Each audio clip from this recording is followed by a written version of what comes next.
Hey guys, Mike Wilkerson here. I hope you're doing well. The purpose of this video is to help you prepare for the final exam. So just like the midterm, the final is going to be 36 multiple choice questions. The exam is cumulative and it's closed book.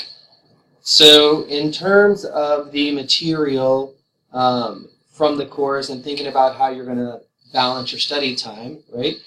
Recognize that the material is weighted towards the last half of the material. So everything covered after the midterm is going to be weighted more heavily than everything before, though there will be a few items from the earlier part.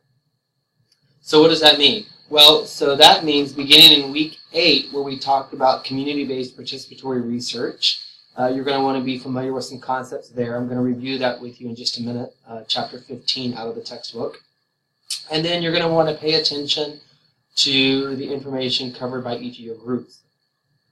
One way to help you study for each of the group presentations is I've been asking each of the groups to put the most important information in their PowerPoint.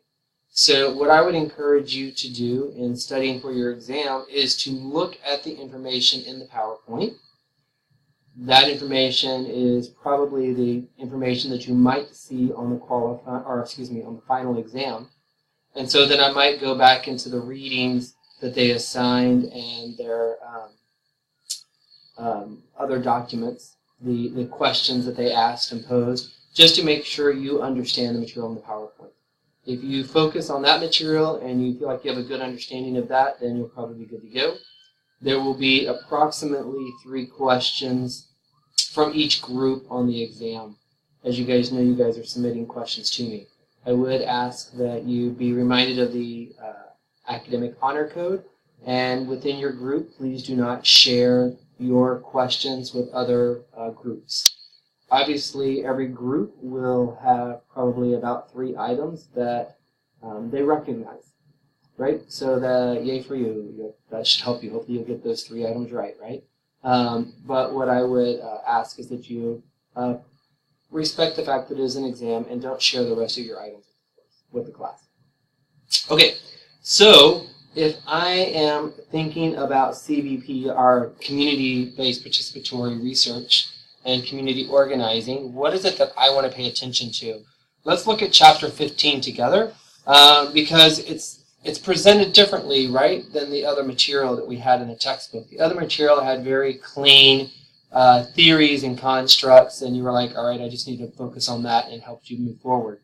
This is a little different, right? When we start thinking about community-based concepts, at least as their way they're presented in this book, it's a little bit looser. There actually is a much more structure to it, and in fact their entire course is just on CBPR, which CBPR is community-based participatory research. We're not going to get into that into this course. Just know that as a researcher, when we're engaging in the community, oftentimes we use CBPR, or principles of CBPR. So what do you want to know from the book?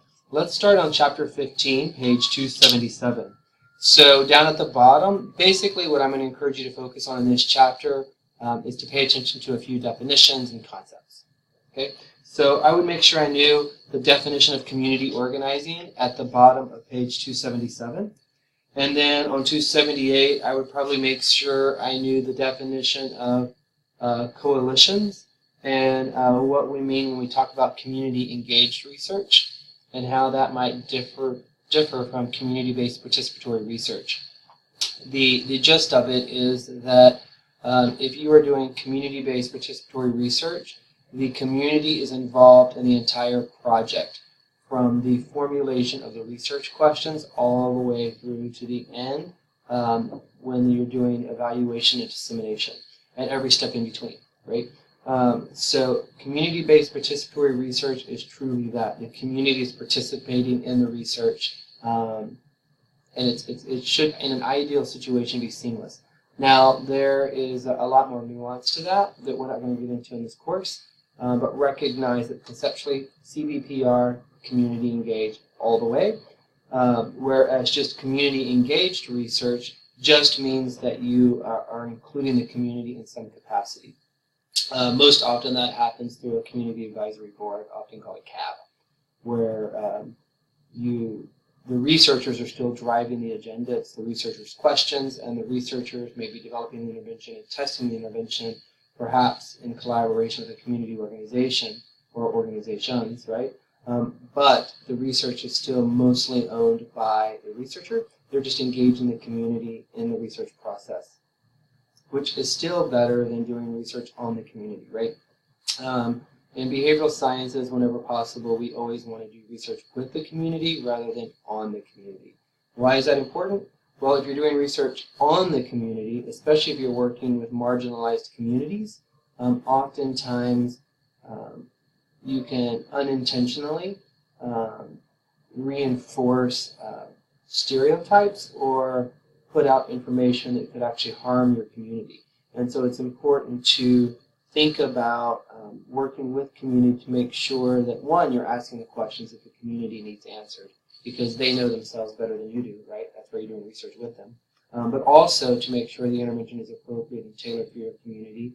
And then when you get to evaluation, to make sure that the information that you're putting out there is framed in a way that does not harm the community. And there's some ethics around that we're not going to get into in this class, but that are really important to think about. Okay, so other things you want to know from Chapter 15. So I would probably make sure that I knew the difference between an ecological system perspective and a social system perspective on the bottom of page 278. And be aware of these different perspectives, right? So the cultural and historical perspective, the virtual perspective, and the individual perspective on page 279. I wouldn't pay too much attention to the history of community engagement. Rather, I would probably flip over to page 283 and pay a little bit of attention to making sure I understood what community capacity meant. So pay attention to that concept. And in fact, if you flip over to page 284, table 15.1 is going to be really helpful. So just make sure you're familiar with page 15 or table 15.1 on page 284. There is a pretty extensive conversation about empowerment on pages 285. I just make sure I'm familiar with empowerment and what that is, and what do we mean when we talk about empowerment. And then you might flip down to page 287 and make sure that you're familiar with the current terms, right? So make sure you understand what do we mean when we talk about community capacity development, social planning and policy, and when we talk about social advocacy, right? So then lastly, I would probably make sure that I understand figure 15.1. So that's what you really need to pay attention to out of chapter 15. Regarding the information that is covered in the first half of the course, weeks 1 through 7, I've already made a video highlighting important information from each of those chapters. So in preparing for the exam, you might want to review those videos again. But basically what you want to pay attention to is to make sure you understand what all the constructs are, and that you can provide an example of those constructs when thinking about a health issue. If you're able to do that with all of the models and theories, you're probably going to be in pretty good shape. Okay, I hope that helps. One thing that I'm going to remind you to do is to go ahead and contact ProctorU and schedule your exam, keeping in mind that just like in the midterm, you will be able to take the exam for a period of 1 week. The exam will be open 24/7. And I'm going to pause this video so that I can find the exact dates and tell them to you. Okay, so restarting the video. So I just checked your syllabus, and if you look on page 16 of your syllabus, the final exam will be available December 4th through December the 8th. So it's a little bit shorter period than you had for the midterm. The semester actually ends on Friday, December the 8th, so that's when we're going to have a cutoff. So plan accordingly. And remember, ProctorU requires, I believe it's a minimum of 72 hours to avoid an upcharge. So go ahead and contact ProctorU to get your exam scheduled. All right, if you have any questions, let me know. Otherwise, I will look forward to meeting with the remaining groups. Speaking of your groups, if you have already completed your group assignment, then please go ahead and fill out the group member evaluation form. You can find that on Canvas, and send that group member evaluation form to Sylvia Lawler, the TA. All right, if you have any more questions, let me know. Thank you so much, guys. Talk to you soon.